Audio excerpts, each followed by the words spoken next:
The Eagles survive the 2-point conversion and get out of Buffalo with a win 13-12 in a wild game, tale of two halves. A lot of craziness going on in that one. We're going to break it all down. Welcome into Postgame Live. I'm your host, Shane. Give me a follow on Twitter at ShaneHalfNFL. Also joined by Ryan Reese. Give him a follow on Twitter at Philly Sports PSA. Ryan, how you doing after that one?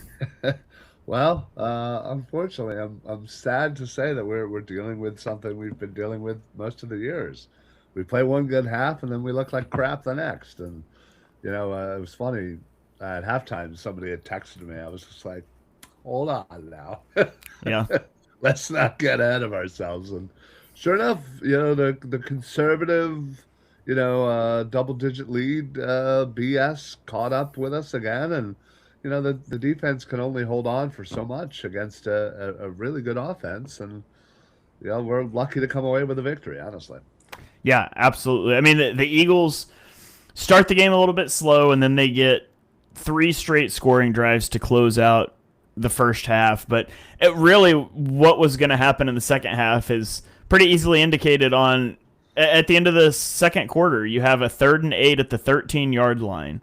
You got two timeouts left with 18 seconds, and you throw a tight end screen just to set up a field goal instead of trying to go score a touchdown, because the Eagles thought, hey, if we score 13 points, it'll be enough. We don't need to try to score a touchdown. And you know what? They were right, but they were right because Jalen Carter blocked an extra point, and the league favorite for MVP misfired on a pass to a wide open receiver on a 2-point conversion in the back of the end zone. And so, honestly, it's just a really frustrating game because I came into this game and I came into this game off of the last two games where I was optimistic about the offense. And it's not because of their output. They played two really bad defenses. And so I told myself I wouldn't get excited by anything the offense did in those two games.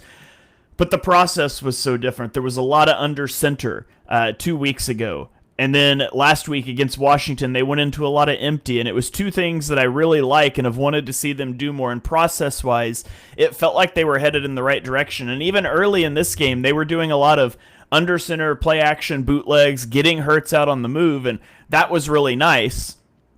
And then they just stopped. And I mean, their last three possessions was a first down run up the middle, a second down run.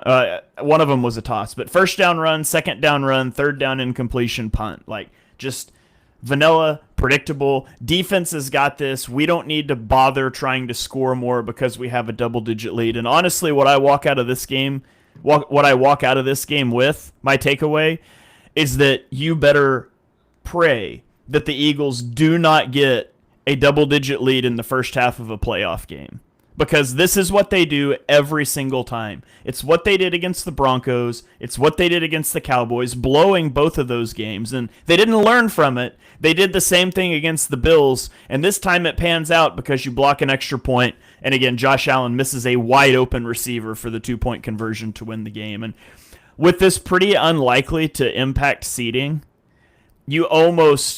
a part of me is almost like it kind of would have been nice if that cost them this game, so it would have been the third time, and maybe it would wake them up. But, I mean, obviously never rooting for a loss, but if the seeding doesn't matter, maybe they take a lesson away from that. But I'm so sick of watching this offensive philosophy. It is an abomination.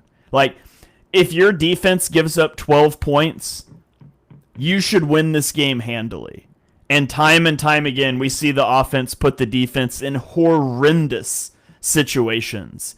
And going into the playoffs, you just sort of feel like, man, this defense is going to have 4 straight all-world games, or it'll be a playoff exit because the offense just does not pull their own weight. So that's kind of what I walk out of this game. My big picture takeaway is the defense better rest up because they're going to play a whole lot of snaps in every playoff game, and they're going to need to hold teams under 14. Yeah, it's I'm not sure exactly, what the thought process is. It shouldn't, football games shouldn't be, hey, you know what? Let's just do just enough to win. That shouldn't be the mindset. The mindset should be go out there and dominate for 4 quarters and keep the pedal on the floor.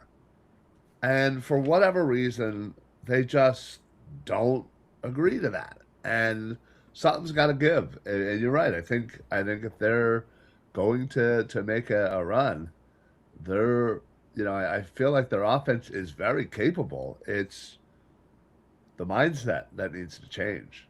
And if that doesn't, I could easily see, a quick exit this year. So, Yeah. Yeah, and the offense is obviously very capable. It just they do not string together performances. This nothing about this offense inspires confidence going into the playoffs. I mean, just 30 they had a 30% success rate in this game, negative -0.12 EPA per play. The Bills have it. Obviously, the Bills have a good pass defense, and you're playing in the rain. But the Bills have a really bad run defense, and you rushed for 82 yards in this game, 3.2 yards per carry. So that has been their Achilles heel all season. This is the 25th overall defense by DVOA, and you put up 13 points and you gain 15 yards in the entire second half. So I don't know what needs to happen for them to figure that out, but. And there's issues all over. There's issues play calling. The offensive line is atrocious. It's just been bad all year. And you hope Lane Johnson comes back, and that'll help a lot of that out. And surely, the Eagles are probably going to not be playing starters in Week 18. It depends on how some games shake out. I got to look at those scenarios. But seeding-wise, it's unlikely to matter, I think, as of the last time I looked at it. And so... you need Cam Jurgens and Landon Dickerson. If injury is why they've played like crap all season, you need them to get healthy so they can do something in the playoffs. But it's just rough. It's a rough performance once again by a unit that talent-wise is among the top in the league. Salary-wise is the top in the league by far. And they just continue to lay eggs. Yeah. So... defensively, though, is there anything else you want to say about the offense? I'm so sick of talking about this offense. Yeah, no, did Hurts even have a completion in Nope. the second half? No. No, zero passing yards in the second What were half. 0 for 7, something like that? I think that's what it was, yeah. Yeah, that's atrocious. Yeah. I mean, come on. Like, that's ridiculous. Yeah, no, you're right. Let's move on. Yeah. Also, like, where are when your offense is struggling there, where are the easy buttons? Where's the empty QB run? Where is the under center play action bootleg? Where's the RPO to Dallas Goedert? Like, you've got three things you're really good at to get back on track, and the Eagles were like, you know what? We've gone 3 and out 4 possessions in a row, but let's not try any of those things. So, just sick of this offensive approach. Defensively, though, let's get into the defense. So the defense was awesome in this game. They get a goal line stand when they were down 13-0 that turns out to be huge in this game, obviously. But you get the goal line stand there, and obviously it looks a little bad down the stretch. You give up back-to-back touchdown drives. And I feel like that's sort of been a thing this season. But you're outpossessed by 11 minutes in time of possession. And I think at a certain point, I almost don't fault the defense when the offense is 3 and out, 3 and out, 3 and out, 3 and out. Eventually, you're going to wear down. And that's what I thought we saw happen in this game. So through 3 quarters, and obviously you can't do that, and you would like to see them step up and make a play. But through 3 quarters, I thought the defense was awesome. What was your big takeaway looking at the defense in this one? Yeah, no, I mean you said it, perfectly there. Through 3 quarters, they were absolutely unhinged. Like, they just were shutting down a very competent Bills team. Cook is a very good running back, and he didn't gash you like plenty of other teams have, and especially without Nakobe Dean, who again is kind of your run specialist. And I thought Campbell played really well in his absence. Cooper DeJean obviously was flying around making tackles left and right, and I thought even Reed Blankenship was being very productive. But yeah, I think again, I think that second half they were on the field a lot. The offense didn't help them, and they eventually got a little tired and let out that long drive that eventually they got their first touchdown. And thank God for Jalen Carter. I mean, Yeah. honestly, it's those damn fingertips are what saved this game. But yeah, I don't necessarily fault the defense in giving up two late touchdowns. Considering that they were probably super gassed. Yeah, it's Jalen Carter was good. The pass rush in this game, it's been nice to see the pass rush come alive over the last few Yeah. weeks. They had 5 sacks in this game. All of them came with a 4-man rush, so not blitzing. And over the last 4 games, they've got 18 sacks without blitzers, which is 7 more than any other defense. And so the pass rush is coming alive at a great time. You add Jalen Carter back into that. Jalen Phillips had 6 pressures. Jalen Carter had 4. Nolan Smith had 3. Overall, Josh Allen was pressured 21 times in this game per the early PFF charting. So the pass rush comes alive, and I thought they also did a really good job of taking away James Cook early in this game. James Cook rushes 20 times for 74 yards, 3.7 yards per carry. And even Josh Allen, that's been one of the Achilles heels of the Eagles for forever, is defending mobile quarterbacks. And when you get in, and we could get into why that is, and some of it's been poor rush lane integrity at times. Some of it has been that it's just the match-heavy coverage they play a lot of times. There's just nobody there. It clears out as if it were man coverage and there's room to run. But Josh Allen only had 2 scrambles in this game for 8 yards. Overall, he rushes for 27 yards and 2 touchdowns on tush pushes, which Sean McDermott campaigned against in the offseason because it's unsafe. But yeah. I thought they did a really good job of containing James Cook, who I would argue is a top 5 running back in the league, or at least their rushing attack has been. They did a tremendous job on Josh Allen as a scrambler, and that's exactly what you want to do, especially in a game with the weather like it was. It makes it hard to throw the football, and I was just really impressed with what the defense was able to do up front early in this one. Yeah, exactly. I think Jalen Phillips, ever since, again, he came, I think it's just been a different mindset. I know, he had maybe a couple of games there after his first 2 games where he was a little quiet. But, I think overall, when you have a full, healthy line, you have Jalen Carter, you have Phillips, you have Nolan. Hunt is, quietly having a really good season. And you have Brandon Graham, who, again, anything that he gives you is just kind of bonus at this point. But they were all over Josh Allen. They were pressuring him. They were hurrying him. They got, what was it, 5 or 6 sacks? 5. They sacked him 5 times, 51 yards. Yeah. So that's absolutely huge. So I'll call that a big win. And like you said, it's even more, important that they're doing this, with just their front 4. So when they're acting like that with 0 blitzing, that means the linebackers could be linebackers and the D-back could be D-backs. And when that happens, honestly, our defense is near impossible to beat.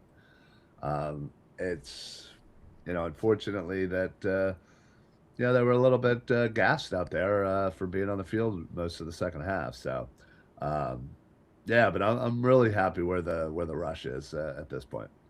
Yeah, comment here from Adam asking about BG. He played 7 snaps, so he didn't play a ton. I didn't see him a ton. I think again with Jalen Carter being out there and Phillips and Hunt and Nolan Smith, I felt like they had a pretty good rotation for sure. Yeah. Here's a stat from True Media for you guys. There have been 10 games in the NFL this season where a team has had fewer than 5 passing yards and a half. 10 total times. The Eagles are 3 of those 10. And they won all 3 of those games. Are they the which only ones to have won? Right? I'm not sure if they're the only ones that have won, but they're they're 3-0 when passing for fewer than 5 yards and a half. So Jesus, um, unbelievable. that's pretty. I mean, honestly, there's no stat that better encapsulates what this Eagles offense has been. This Eagles team has been this year because the defense has been phenomenal. Um, yeah. Comment here from Brett Eclipse about Quinyon Mitchell said he kind of got beat a little bit, which was surprising. I mean, yeah, he did a little, but like that one that they were saying Cooks was behind him and he turned the wrong way, that would have been a really tight window throw. And then the one that catch on top of him that probably wasn't actually a catch, but Sirianni didn't throw the red flag. Right. You can't play defense better than that. And the same thing with Epps too on that big pass that Oh, yeah. Epps gave up. Like Yeah, there were two yeah. of those, which I mean you can say that too. The Bills did score their last two possessions, but it took two pretty big fluky catches too, because both of those Yeah. were really good defense. And so, you know, you get breaks both ways sometimes. But yeah, I would say I would have to watch it back, but it was. It's so shocking when Quinyon gives up a catch. You're just like, wow, that must have been a bad game for him. Right. I didn't get the sense that he played bad, but we did see him more than we normally do. Yeah, no, agreed. I thought Adoree played just as good as Adoree's been playing, and I thought Cooper was just all over the field. Yeah. He's a tackling machine. Honestly, I think he should start coaching the tackling drills. Yeah. Maybe the rest of them will fall in suit. Also, can we just talk about how stupid Sean McDermott is? That you score a touchdown, and instead of kicking the extra point to take it to overtime against an offense that has gained 4 yards in their Right. last 4 possessions combined, Right. you decide to go for I'm normally in a back and forth game, I'm pretty pro let's just go for 2 and the win. But at the point you're facing an offense that is inept as what the Eagles had put out there for the last 2 quarters of the Right. game, I there is no scenario. Like if you put the ball on the 6-inch line, you should kick the well, you should probably tush push it there, but right. just take it to overtime. You're gonna win. Like Yeah, you were I'm going with to you. win in overtime. There's no doubt in my mind. I had the same thought. I was just like, what? I was like, what are they doing? Like, the Eagles' offense hasn't done anything in the second half. The Eagles' defense in the fourth quarter is clearly gassed. You're able to move the ball on them finally. Well, what are we doing here? Like, I wouldn't have been mad, honestly, if they would have kicked the extra point and then they ended up winning in overtime because, again, the Eagles deserved that. But, honestly, I think this is one of those situations where they held on for dear life and were lucky to come away with a victory. Yeah. Yeah, and I think also like we had some questions about Cam Jurgens earlier and some of the offensive line, and I don't know what to tell you. Like Cam's been awful this year. Him being named to the Pro Bowl is a complete joke, but Cam's been closer to a bottom 5 center in the NFL this year than he has been to a top 5 center, and you hope it's injury related, and you hope he can get healthy over the next 2 weeks for the playoffs, because he was good last year. And yet I am kind of concerned long term about him and Dickerson, if I'm being honest, although he hasn't been as bad, I don't think, as Jurgens. But you got to hope that Lane Johnson coming back will have a big impact on the offensive line and that they're just able to get healthy, because I feel like that's been as big of a problem with the offense as anything. Yeah, no, absolutely. Well, listen, maybe the draft this year they could just draft all offensive linemen. I mean, Yeah. you already got to worry about right guard and right tackle. Why not center and left guards and just plan for the future? Yeah. I've seen a lot of people like throwing shots at Tyler Steen, because he's like the obvious piece that changed from last year. Yeah. I'm here to tell you Tyler Steen has been the best interior offensive lineman for the Eagles this season, and it's not even close. Like, it's not even close.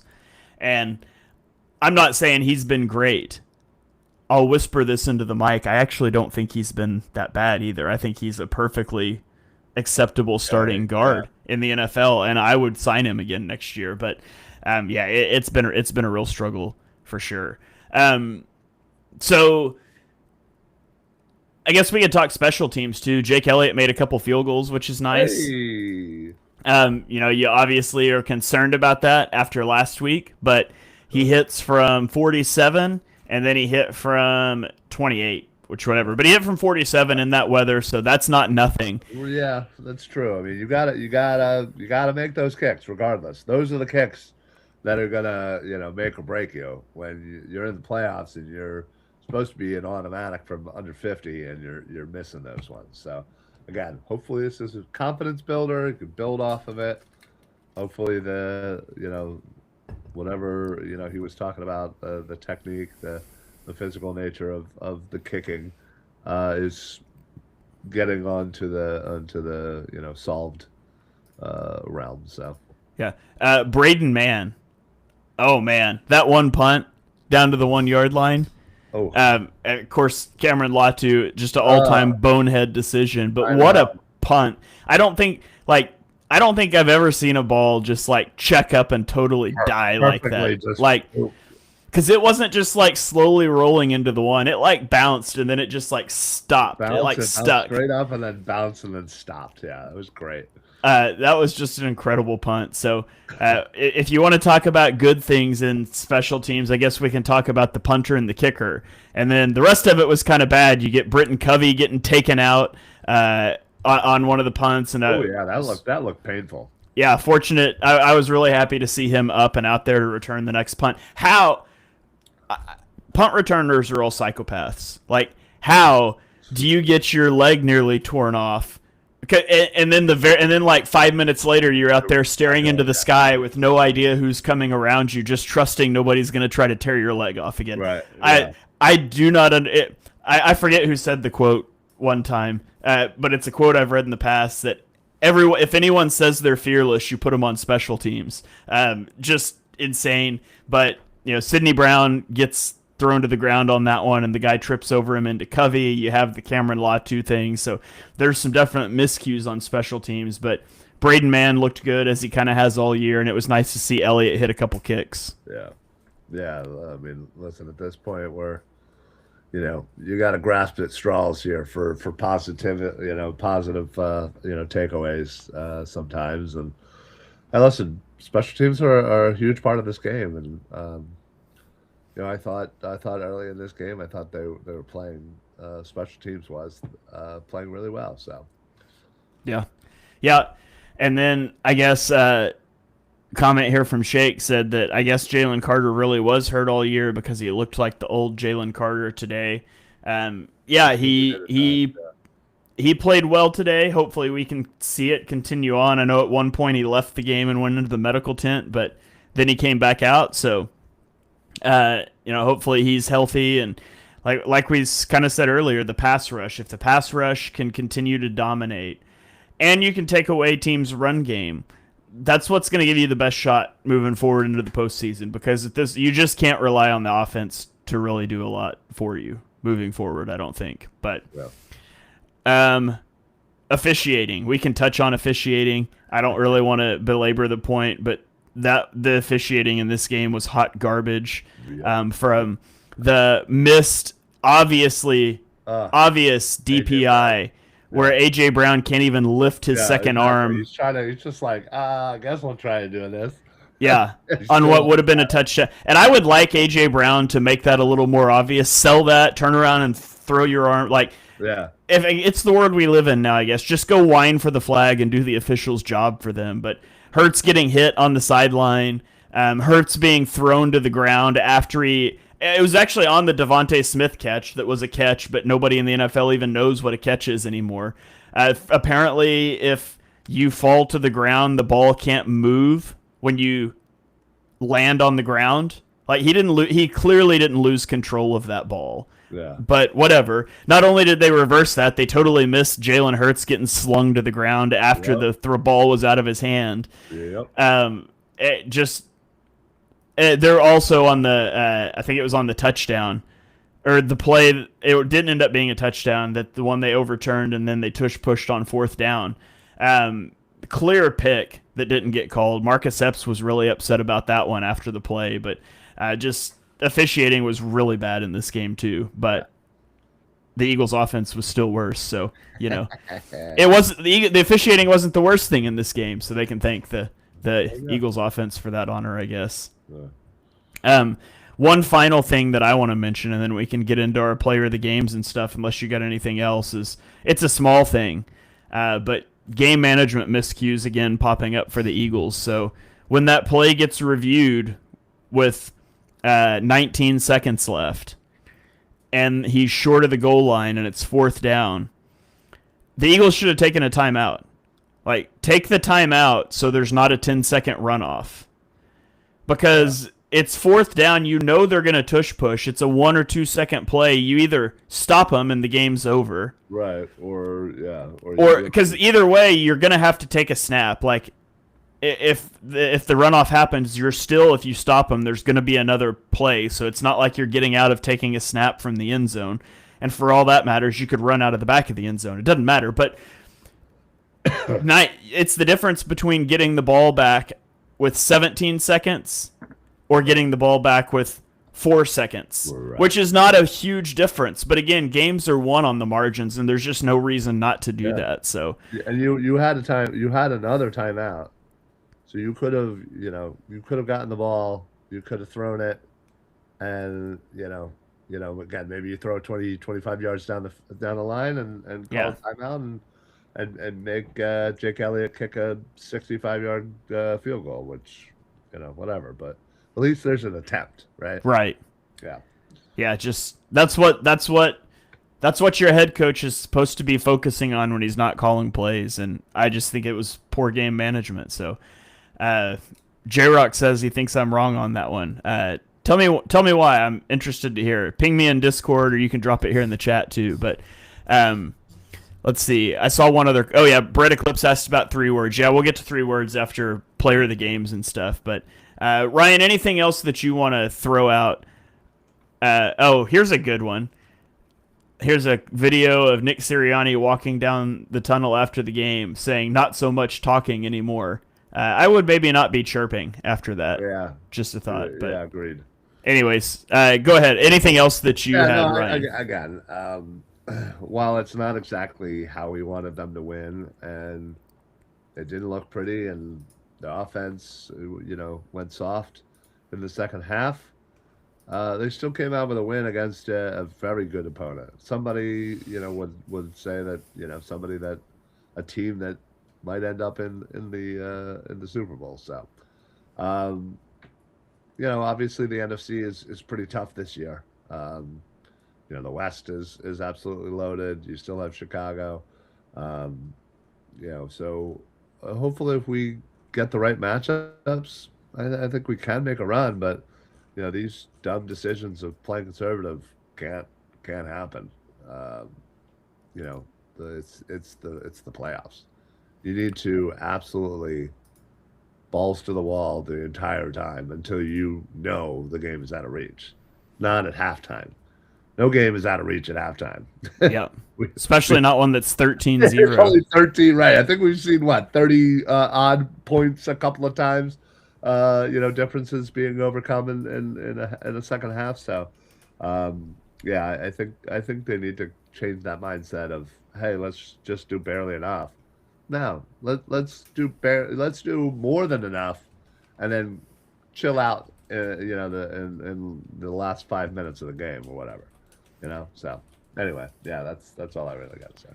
Yeah, excluding the Raiders, who are clearly the worst team in football, and the Commanders, who are not much better. The Eagles have scored 15 points per game since the bye, 6 games against Green Bay, Detroit, Dallas, Chicago, and Buffalo, and the Chargers. That was the 6th one. So Green Bay, they score 10, Detroit 16, Dallas 21, Chicago 15, the Chargers 19, and Buffalo 13. It's not good enough. And the defense is awesome and we're going to keep leaning on that defense, and the defense is what gives you hope. But the offense has got to figure some stuff out, and they're just simply out of time because most of them probably aren't playing next week. Yeah. So, yeah. All right. I would assume. All right, well, let's go to our player of the games, and then we'll get into our 3 words. So, Ryan, I'll give it to you first. Who are you giving player of the game to in this one? I'm going to go with Coop. Again, I just thought he was absolutely everywhere on the field, making tackles, breaking up, passes.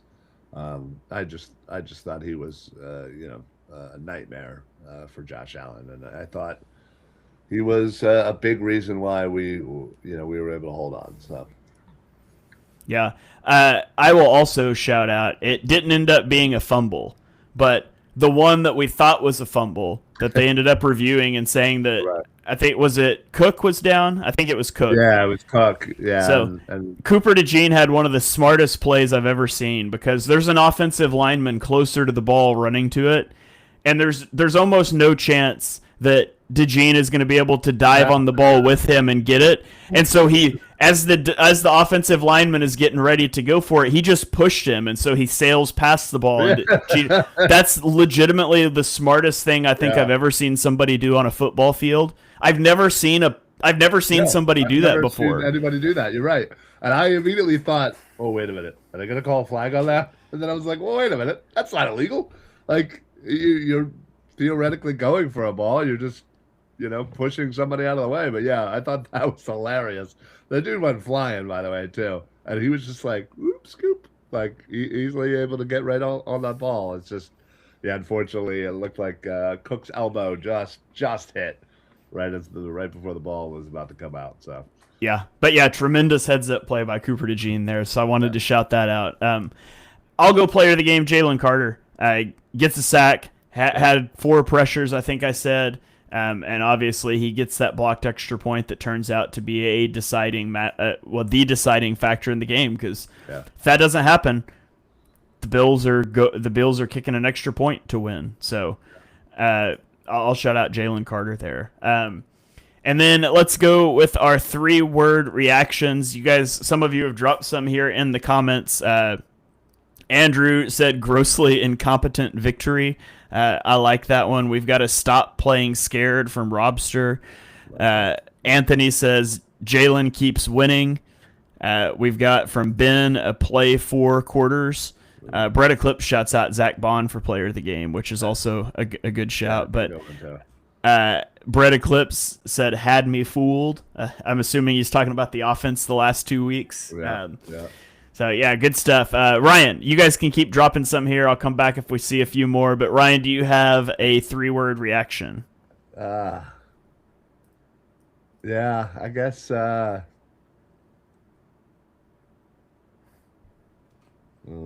that's not 3 words.